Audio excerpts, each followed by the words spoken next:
I learned I'm never going to be a technical expert. You have to do this in product anyway. Like, we have to be fluent enough to have conversations and be able to talk at a high level with engineers, but I'm never going to be able to code the way they code. But what I can do is help listen to what are the challenges that you're having in being able to do your job, and how can I help unlock you? So in our planning cycle, we have two different ways that we prioritize what we're going to blend. So one of them is what we call our big bets. And that is where those are top-down mandates of these are the three big problems we want to try to solve as a company.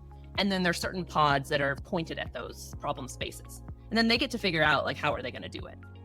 And then we have other problems where it's not one of the big bets of our company, but there are areas that we know we want to fund. And so we basically, we fund a pod, and we write a lightweight charter for that pod of you are here to make logins easier.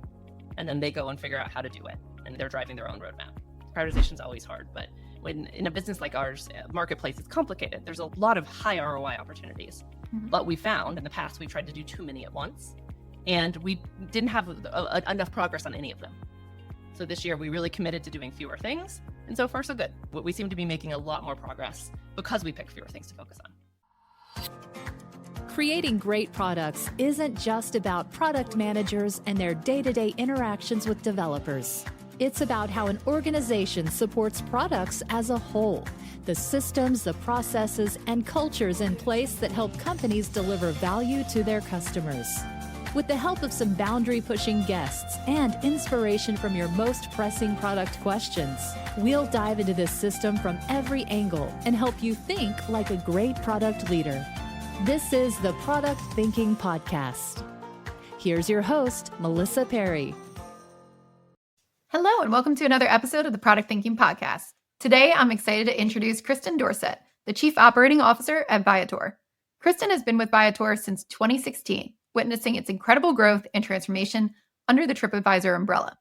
We'll be talking about how Viator drives innovation through experimentation and how overseeing all the customer-facing functions, including product, customer service, and design, allows her to build a very collaborative product environment.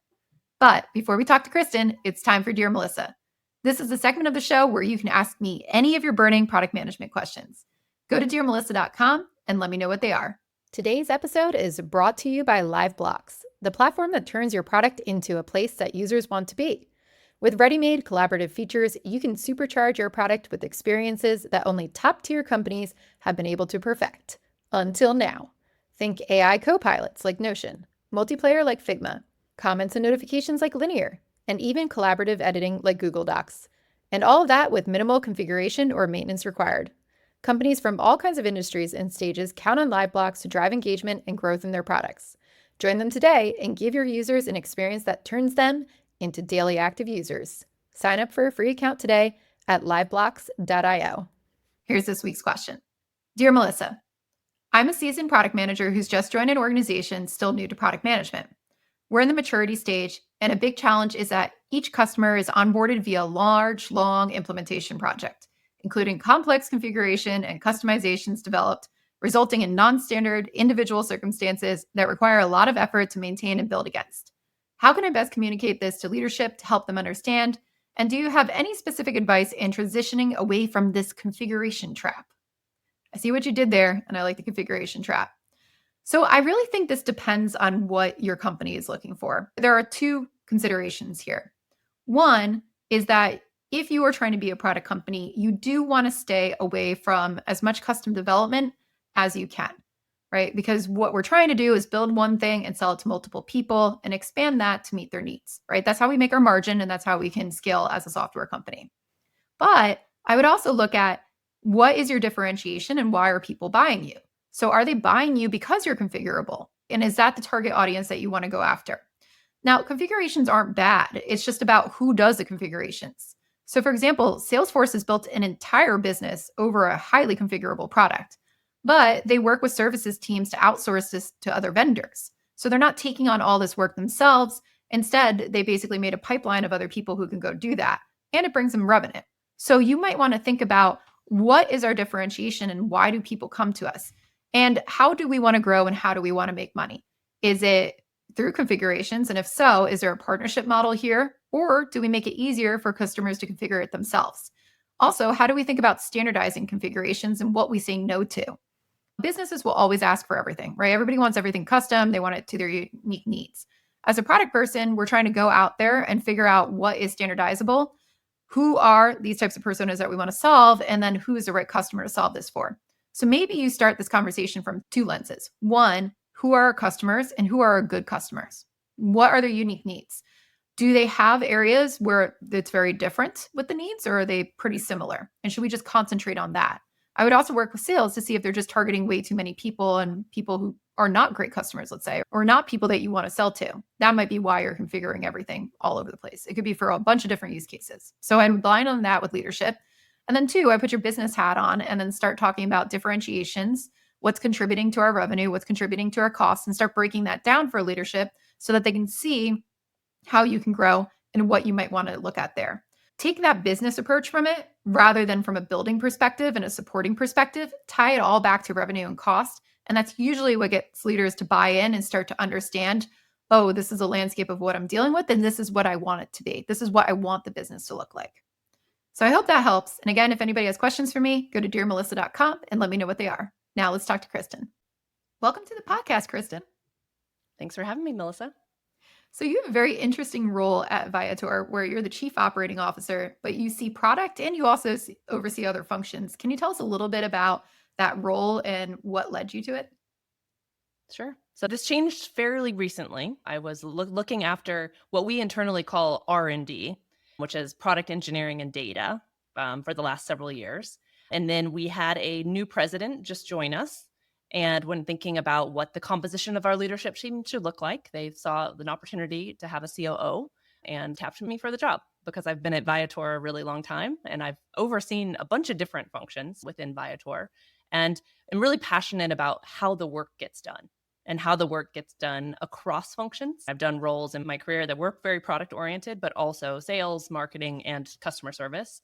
And so I like being able to see everything and see how all the different things come together ultimately in service of our customers. And so really that's my role now. I'm overlooking all the functions that sort of are customer facing. What do you feel like are the benefits of orienting towards a role like this where you can see the whole span of everything? And maybe what are some of the challenges too? I think the benefits that, as I said, I think we are trying to take a very customer centric approach. And we have to be thinking about how a customer experiences, and we are a marketplace, so we have multiple customers. I can talk about that in a second. But specifically for our traveler customer, they are thinking about the whole experience from end to end, not just our app. And so it's what are those marketing channels that they're finding us through? What's the messaging on those channels? And does it align with the landing page that they land on? And ultimately the funnel that they end up in? And then if something goes wrong in their trip and they have to pick up the phone and call our customer service, how do we make sure that our customer service agents have all the right information to help solve that customer's problem? And maybe even point them back to the app for self-service. So all of these things have to come together. And I love that I get to think about it holistically and really through that customer lens. I mean, what's hard is that it's our whole business and I'm very much a detail person. And I'm trying to understand, okay, what are all these touch points across our whole business? So for me, it's a lot of details to try to understand. And I've had to let go of a lot of things that previously I would have tried to be a really deep SME on, and now I just can't anymore. So I'm picking, okay, what are the most important journeys I need to understand? And that's where I'm focused. What's neat about it is you do get to see that whole user journey that you're talking about, like from the first moment they almost hear about you all the way through. I'm curious, what does the rest of your executive team look like compared to what you oversee? Because it's a huge chunk. Sure. So we have a head of our B2B business. And like I said, we're a marketplace. So we're actually a multi-sided marketplace. So our B2B business consists of our suppliers. So those are the tours and activity operators that actually list on our platform, as well as our third-party distribution partners. So we work with people who work with us mainly through API, where they are taking our inventory and selling it on their own site. But we also work with different affiliate partners as well as travel agents who are actually booking products on behalf of their clients. And so we have a head of our B2B business. We have a head of our B2C marketing teams. And so they own all of the channels. And then we have a head of engineering, a head of product, and hiring a head of data, offer out, hopefully it all works out.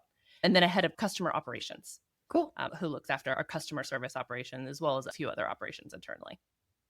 When you started to look after all these different teams, what did you feel like you had to do to get up to speed on some of the areas you may not have overseen directly before?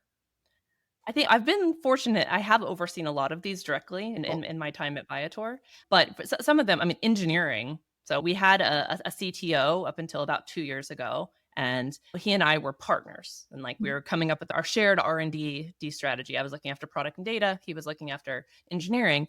And when he left, I absorbed engineering, and I was managing engineering directly for the first time. And it's a different world. It's a different type of employee. It's a different mindset, but I thought that at the time was a really interesting opportunity, again, to be coming at our R&D strategy and what we're delivering for our customers together, where product engineering and data are all rowing in the same direction. And so I learned I'm never going to be a technical expert. Do have to do this in product anyway. Like we have to be fluent enough to have conversations and be able to talk at a high level with engineers, but I'm never going to be able to code the way they code. But what I can do is help listen to, okay, what are the challenges that you're having in being able to do your job? And how can I help unblock you? So really that's what my role has turned into, is I am just listening and trying to find, okay, how do I unblock people so they can move faster? When you look back on your career and your journey up until now, what do you think are some of the defining challenges or moments that really shaped how you approach product leadership? I think I've had a lot of opportunities where new things were thrown at me that I'd never done before. One of my very first roles as a product manager, I ended up PMing our integration platform, which was highly technical. There was a UI, but it wasn't a customer facing product. And I wasn't technical at all. And so it was where I had to figure it out. I read books about APIs and platforms, basically got confidence in myself that when I need to learn a new domain, I can. And so that's helped me along the way, just pick up. I'm not T-shaped. I'm like, whatever that is, where like I'm like 2 clicks down on everything, but not super deep on anything anymore. And I think that served me well. I have confidence now I can do that because I've And done I it a number of times.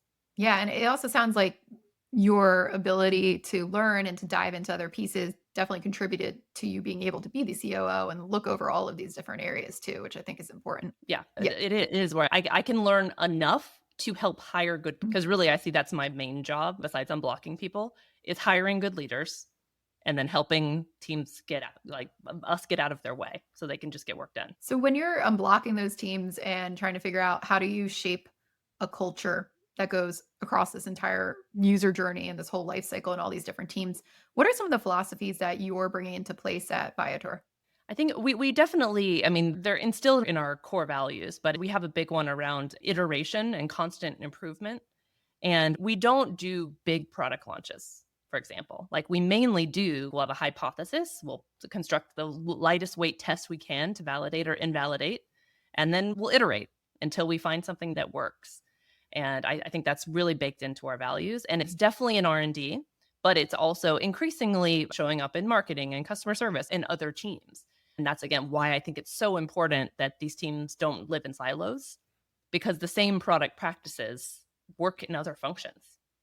And that's what I've always done without even realizing I was doing it. Like when I did take over other functions, was just coming, okay, how do we test into this? What's your hypothesis? And I think that's really become core to our Viator values. Where I see a lot of other organizations who are getting used to experimentation or trying to do it for the first time struggle is communicating out to the rest of the organization or to leaders, hey, this is a hypothesis. We're going to test this. And sometimes people are also like, hey, I also want to know what you're going to build. We're like, we're still testing it. We don't know. We're going to iterate into it. How do you manage that communication and keep the rest of the company aligned with what you're doing, but not stick everybody into boxes of when they have to release if you're still figuring it out?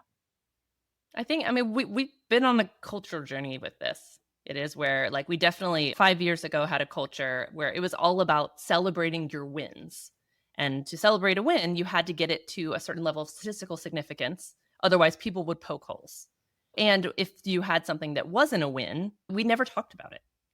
So something I've tried to normalize is we have a weekly learnings meeting where you come and you talk about what worked and what didn't work. And we try to celebrate the things that didn't work, and perseverance of, okay, the first thing you tried didn't work, but you did 5 more iterations and eventually we found something that did. And I see, like, we have a lot of momentum now where that's happening more and more, but it took several years. should change that mindset because everyone wants the wins. The wins feel good. But it's ultimately like if we iterate faster, we're going to have more collective wins. What do you think were like defining points of getting that message across to where you started to make people feel more comfortable with communicating the failures or saying when they were going to change course? And also, as part of the executive team, getting the executives comfortable with it too. I think it's just repeating the message. I don't think we had a silver bullet, and we probably could have gone faster if we had others, but it was just like repeatedly saying, yes, like we are embracing learning. We're embracing failure and iteration. And eventually people started to believe it, and they saw that certain teams were celebrated that did have a first test that was a spectacular failure, and they kept going. And then eventually they found something that worked, and we really have tried to lift those examples up.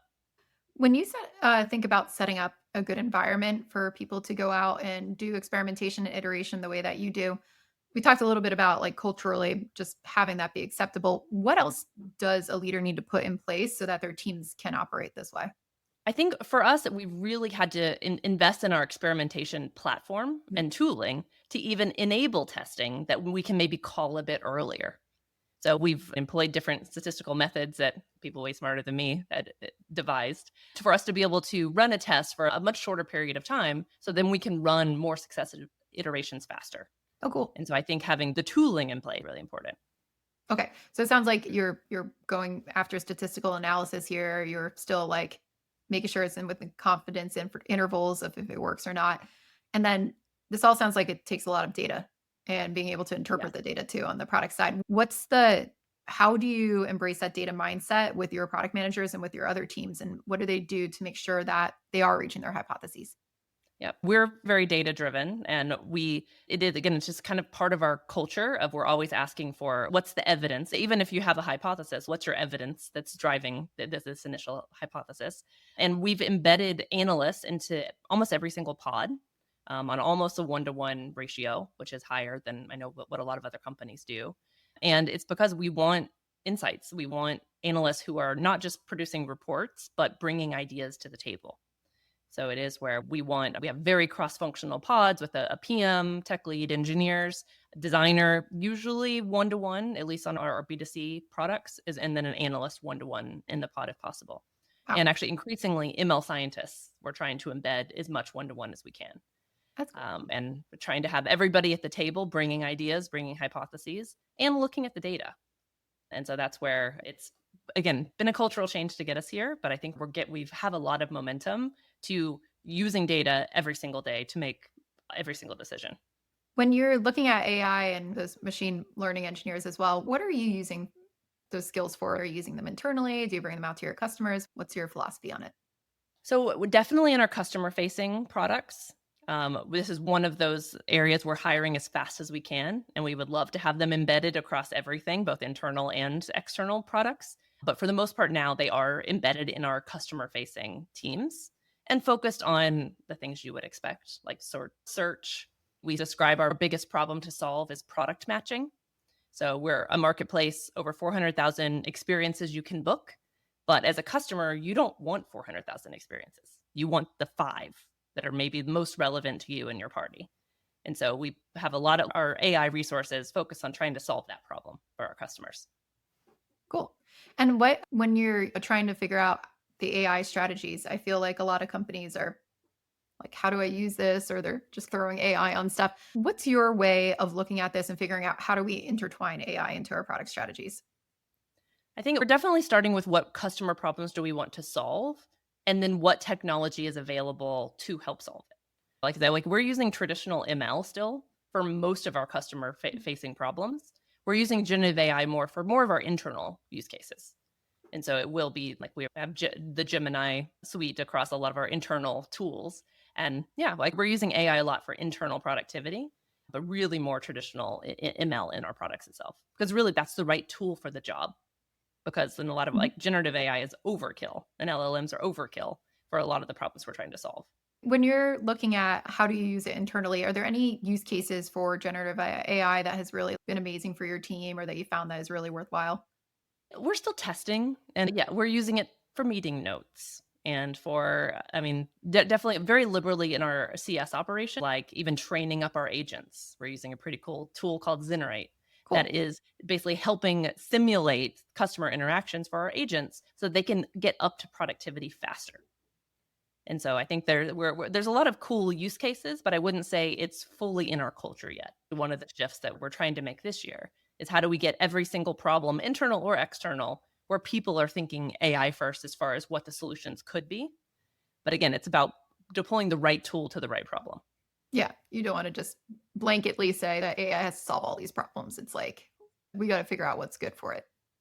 Right. But like, I mean, if anyone's writing job descriptions anymore, they're doing it wrong. Yeah, that's a very good point. Yeah, I think this is a thing that people are struggling with, especially internally, is that there's so much available and everything's coming out so fast that I've seen it even with investors being like, hey, we should be using AI for everything. It's gonna decrease our costs and increase our productivity by like 50%. And we're not there yet in some things. That it doesn't mean that we're not going to get there soon, but it's been interesting to see what people are harnessing that's actually working versus what people are paying lip service to. And it's just not quite there. It sounds good in theory, but not in practice.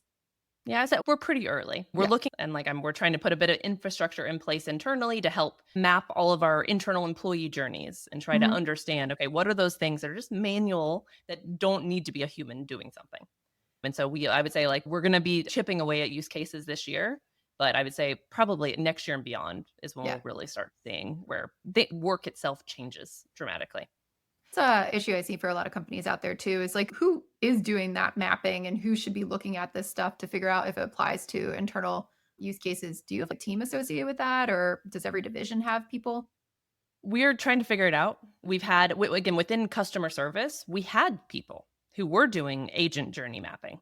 And so it was one of the easiest ones to start thinking about what are the right use cases to start deploying AI. And it's also just such an expense. And so the more you can automate, the more money you can save and the better, in a lot of cases, the better experience you can give customers. So that already had a skill in place. But it was very much through the CS lens. And so what we're thinking is, do we actually create a similar thing that is across functions and not just looking at internal efficiency and what we do? So we're playing around with different models, but it's where the job titles for this really don't exist yet. They will, but I think they're just now emerging. That's cool.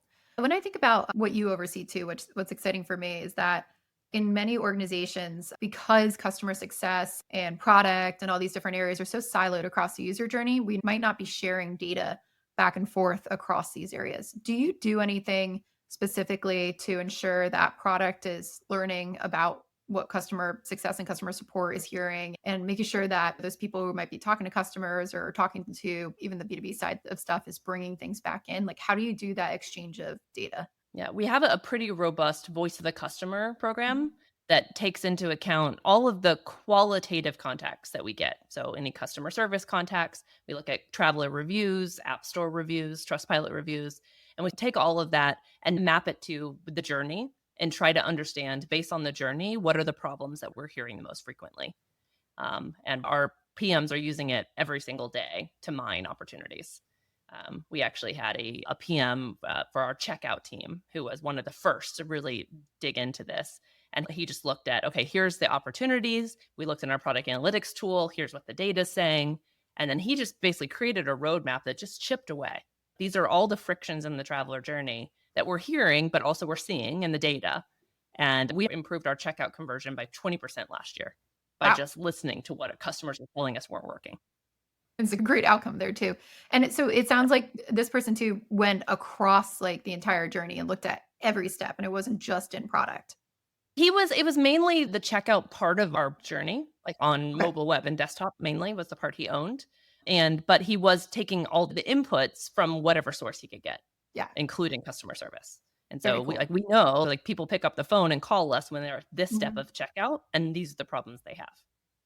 Wow. And that's really neat. And sometimes it'll be canary in the coal mine, like something that it looks like we only got 3 calls on it, but it is something that's just really frustrating. And you fix it, and then you see a big bump in conversion. And it's because most people don't pick up the phone and call; they just leave. Yeah, that's a good point too. I do love seeing our customer service is the canary in the coal mine of what's not working in our product.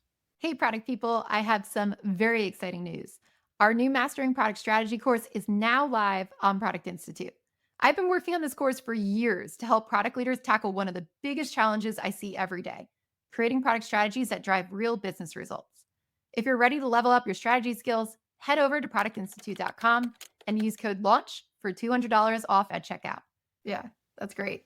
So when you have your teams who are out there experimenting as well, and they're running these rapid iterations that you're talking about and improving checkout like this, what I found is that sometimes we need to have a strategy that helps point them in the right direction around what to experiment around. How do you set that tone, but also give them enough space to surface up problems that we might not have known about? So some of it in our planning cycle, we have two different ways that we prioritize what we're going to fund. So one of them is what we call our big bets. And that is where those are top-down mandates of these are the three big problems. Like we have three this year. These are the three big problems we want to try to solve as a company. And then there's certain pods that are pointed at those problem spaces. And then they get to figure out like, how are they going to do it? And then we have other problems where it's not one of the big bets of our company, but there are areas that we know we want to fund.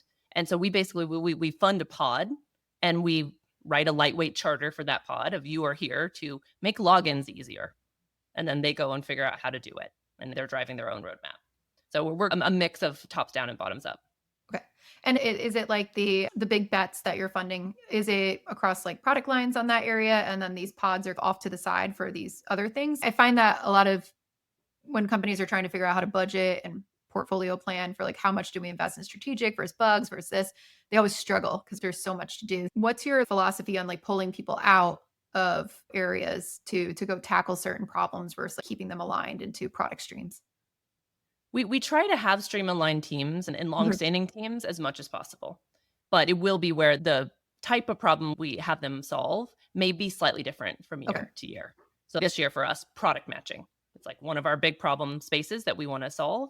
And so for people who were working on a certain part of the funnel, they're now, the problems they're mostly focused on is that matching problem and maybe not other customer jobs to be done that maybe they've worked on previously. So they own the same domain or stream, but just the problems they're solving are now more pointed. Okay.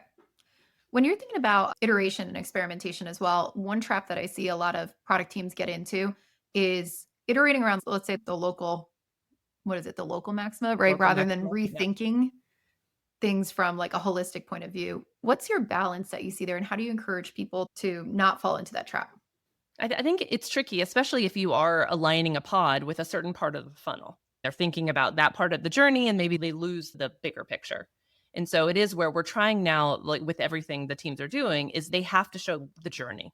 Like they can't just show their page and how they're pushing pixels around. It has to be, no, what is the problem you're trying to solve? Where's the customer coming from before they get to where the change you're making? And where do they go next? And how do we make sure that whole journey makes sense?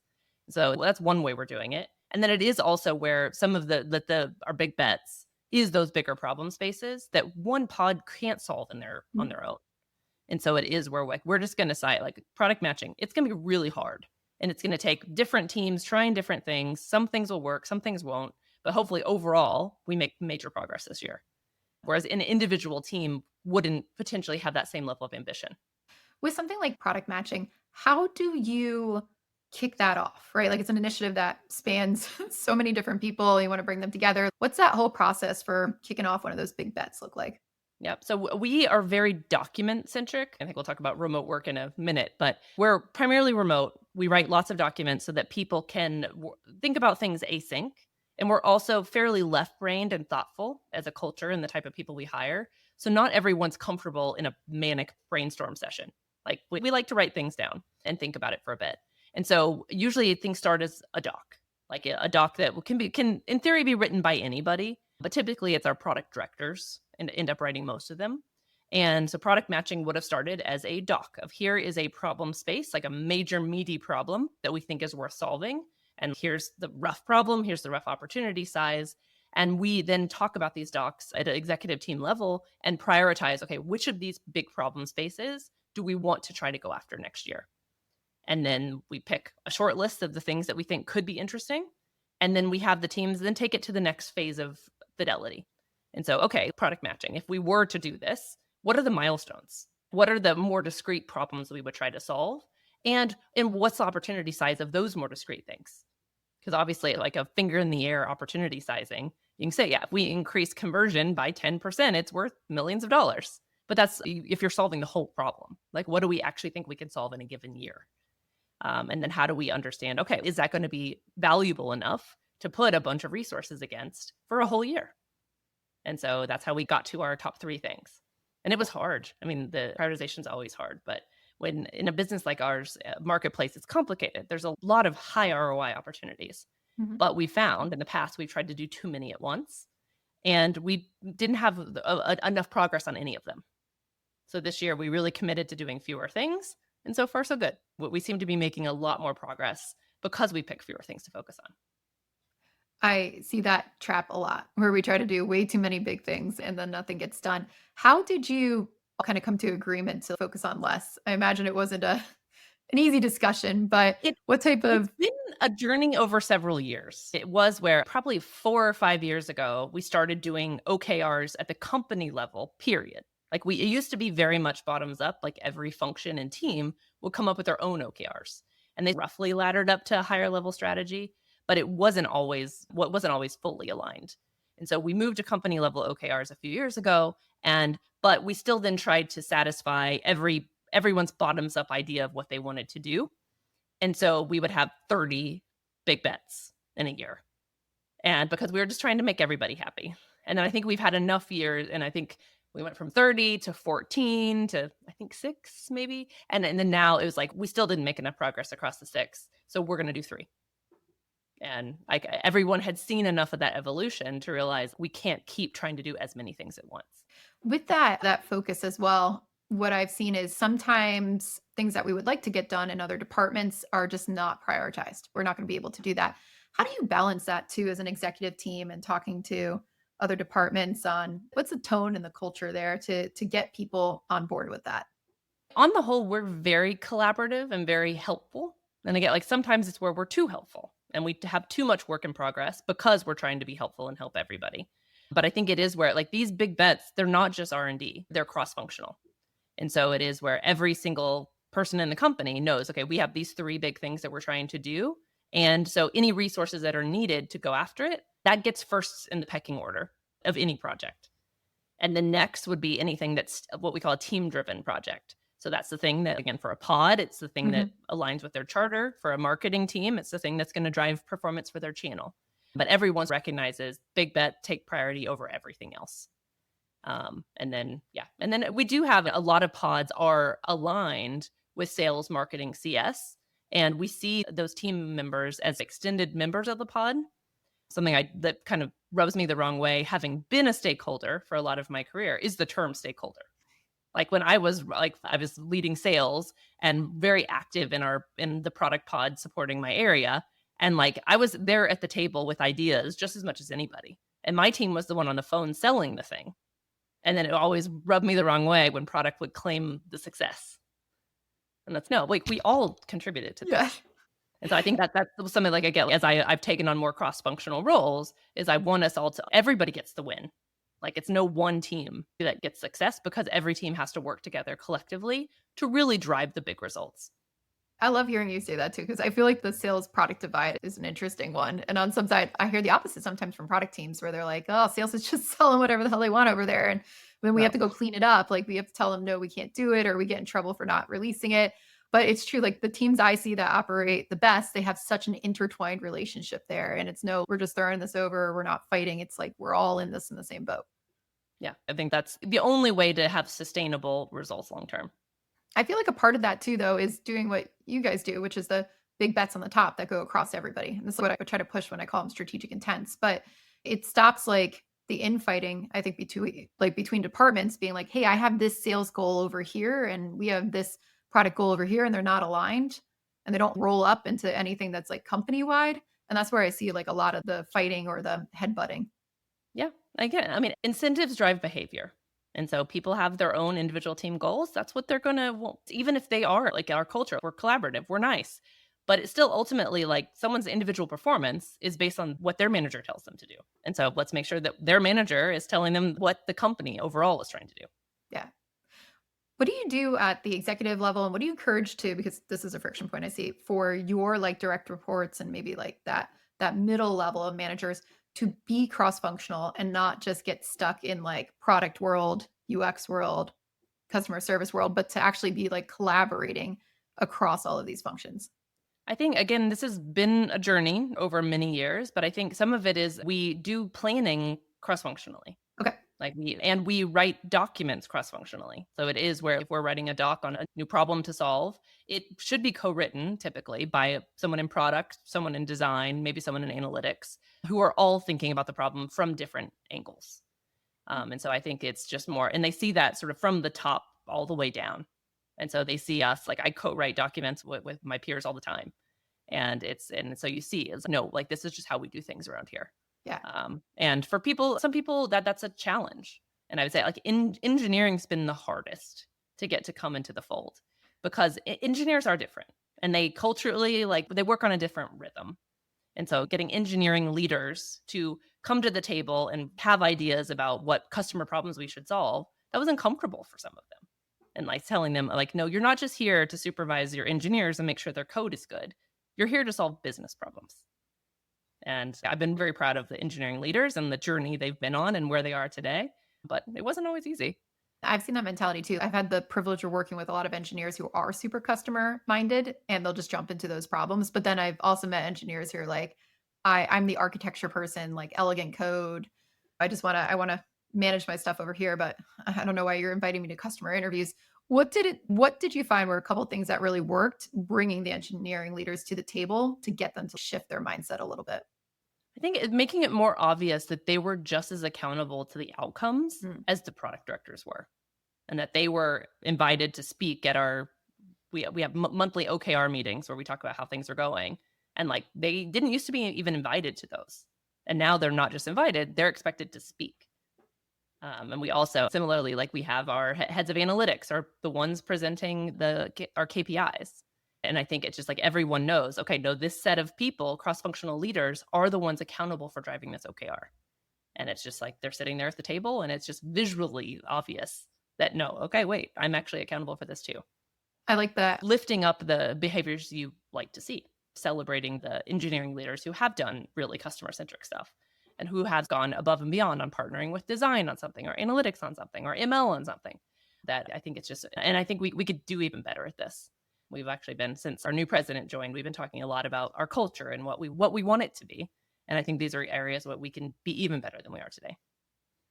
It sounds like a big step up from a lot of places that I see though, I love the philosophy too of you all collaborating around like a document. It's like, we own this, like we're owning this strategy together. It's not just your strategy and that strategy. It's like, this is us together. And I think that's a really nice practice there.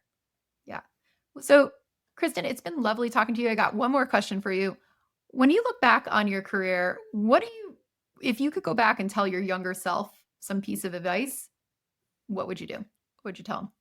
I think it's so simple, but don't sweat the small stuff. And that whenever some of the stuff that I used to just have a lot of anxiety about or go over and over my head of, did I say the wrong thing in this meeting? Just realize like, no one's thinking about the thing you said. Like everyone has moved on immediately except for you. And so I think I definitely would want to tell my younger self, just say what you want to say. Don't overthink it. And don't worry about being too perfect. Like, no one's perfect. And it was definitely something I've learned as I've moved up is that everyone's learning on the job. And if you're not learning on the job, you're in something where like it's not a growth opportunity. And so if you're not learning on the job, you should find something else where you are learning.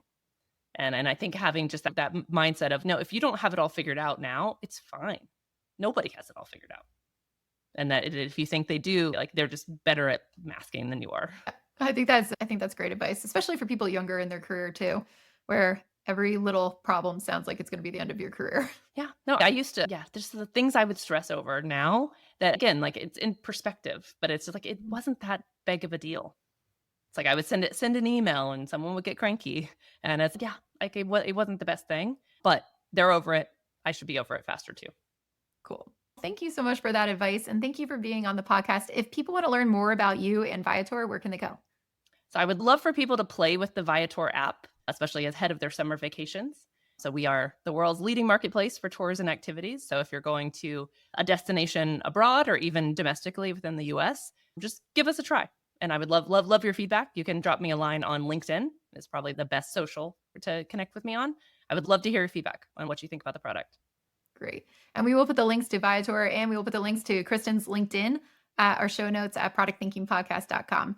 Thank you so much for listening to the Product Thinking Podcast. We'll be back next week with another amazing guest. And in the meantime, if you have any product management questions for me, go to dearmelissa.com and let me know what they are. We'll see you next time.